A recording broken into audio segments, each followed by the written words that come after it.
Okay, I promise to wrap it up in just a minute. Formative assessment, no. But again, I know you well enough to know you probably had something planned. It just probably didn't get to it. But I would just want to make sure, and again, because I didn't see it, that your eventual plan for them would be to have them take a separate text and to do the strategy with a cold read, something that they had looked at before. But I'm sure you probably know it. Graphic organizer, yes, clearly. Skillful use of time, I thought you really did. Um, One other comment, and you take this or leave it. I might suggest using day one of your week, so your Monday, as the day where you don't necessarily introduce the anchor text yet, the HMH text. If they're doing a skill that's a long and involved skill, kind of like somebody wanted it so, um, I would do it with a really short story.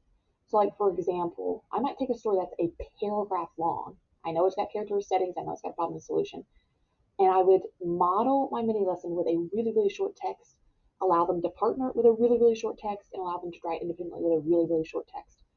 Because it's easy to cram all that in to one lesson if it's really, really short. So that way, by the time you get to the longer, more complex text, they really, really understand the skill. So they're not having trouble trying to learn two things at once. The skill's been covered, they know exactly how to do that, and now they can master it with a longer passage. But I find if you try to do both at once, that can be kind of like overload, or you don't get to it all. So it's like you only get to pieces of a strategy that's really important for a really big skill, putting it into the universe. Last things were just points of praise that I really wanted to tell you. First of all, I just noticed that they were so eager to please you. There was just like a moment before I left that I just thought they are genuinely happy and engaged, and they just wanted to please you, which I don't see all the time. Like for me, that was just really refreshing, and I really liked that they were happy to be there, and busy. They weren't passive; like they were engaged in the lesson. I love the doorbell chime. I want you to tell me where you got it. I was like, that's really cute. And I also loved that the children were on the floor with you at one point. I don't know what kind of magical things happen when kids come to the floor.